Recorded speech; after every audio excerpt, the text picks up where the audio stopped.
Dans cette vidéo, je vais t'expliquer comment est-ce que j'ai fait pour prendre du gras tout en bossant 70 heures par semaine avec des métiers physiques et pourquoi est-ce que justement, si jamais tu démarres une perte de poids, les kilos sur la balance, c'est pas forcément ce à quoi tu devrais t'arrêter en premier en termes d'indicateurs pour savoir si tu réussis à avancer vers tes objectifs ou non. J'ai commencé à accumuler plusieurs emplois quand j'avais 20 ans, j'ai été mené à travailler à la fois de nuit en tant que serveur,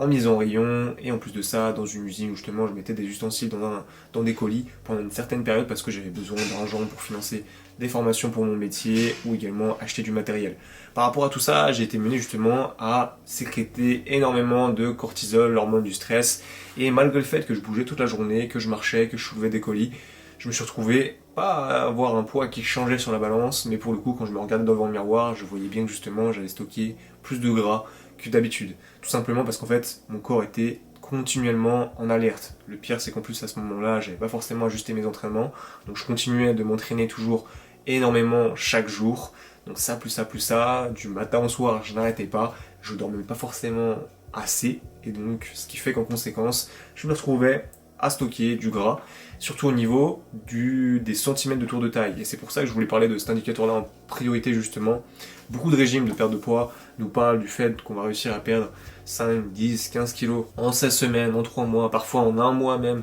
Et c'est bien, ces choses-là, c'est normal, ça fait vendre, c'est du marketing, mais malheureusement, en fait, souvent quand on te promet une perte de poids qui va être rapide justement sur un mois par exemple, quand c'est pas étalé sur au moins 2, 3, je dirais même jusqu'à 4 mois, malheureusement, tu vas avoir perdu souvent que de l'eau et du glycogène. Ça m'arrive avec certains clients, pour le coup, qui ont réussi parfois à perdre justement entre 5, même 8 kilos justement parfois en seulement un mois. Et je sais qu'à ce moment-là, c'est des kilos qui sont très faciles à perdre, tout simplement parce que ils ont repris le sport après une longue période justement d'inactivité, ce qui fait qu'ils ont été menés à perdre, surtout en priorité, beaucoup d'eau et de glycogène. Moi, ce que je vais regarder en priorité justement et qui intéresse souvent un peu moins mes clients,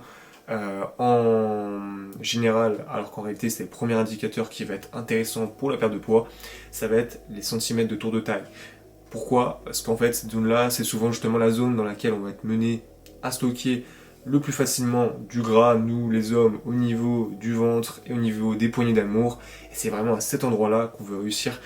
justement avoir des résultats, et c'est aussi le premier indicateur qui va nous permettre de voir si on a fait baisser notre niveau d'inflammation, si on a réussi justement à se mettre en meilleure santé qu'au préalable avant le démarrage de notre transformation physique. C'est pour ça que justement, pour tout ça, ce qu'on peut venir effectuer et contrôler, ce serait vraiment de prendre notre mensuration chaque semaine. Ce qu'il faut savoir que, ne serait-ce que le fait de baisser notre consommation de produits laitiers, de commencer à manger un peu moins de blé, de dérivés de blé, tout ça, ça va faire déjà que on va réussir à faire baisser nos centimètres de tour de taille. Également baisser notre consommation de café. Et par rapport à tout ça, peut-être qu'on n'aura pas forcément fait baisser notre poids, mais pour autant, on aura réussi justement à perdre des poignées d'amour et du gras au niveau du bas du ventre. Le problème, c'est que souvent, on se concentre beaucoup trop sur les kilos, alors que la base pour perdre du poids, ça reste la gestion de notre système hormonal. Et donc en l'occurrence, c'est pour ça que d'ailleurs, le fait de perdre du poids, le fait de faire descendre les chiffres sur la balance, en réalité, c'est pas si difficile que ça. Malheureusement, ça arrive très souvent qu'on voit plein de régimes qui permettent de faire perdre 5-10 kilos en un mois.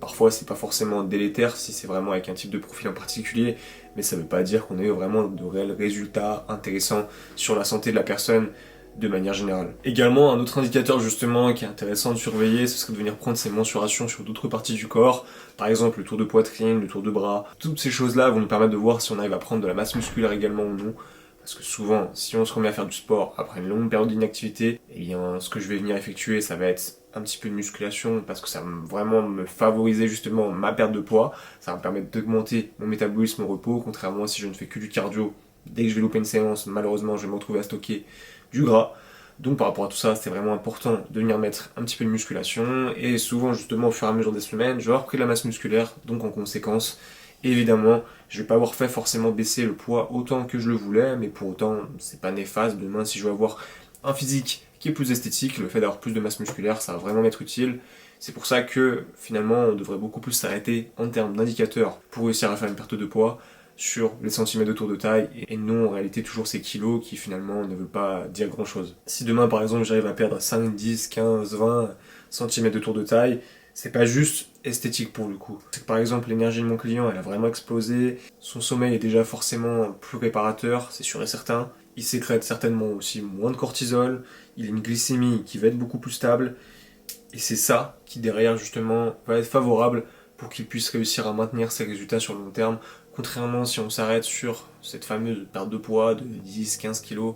en un mois, qui malheureusement ne va pas amener grand chose mis à part des résultats court terme.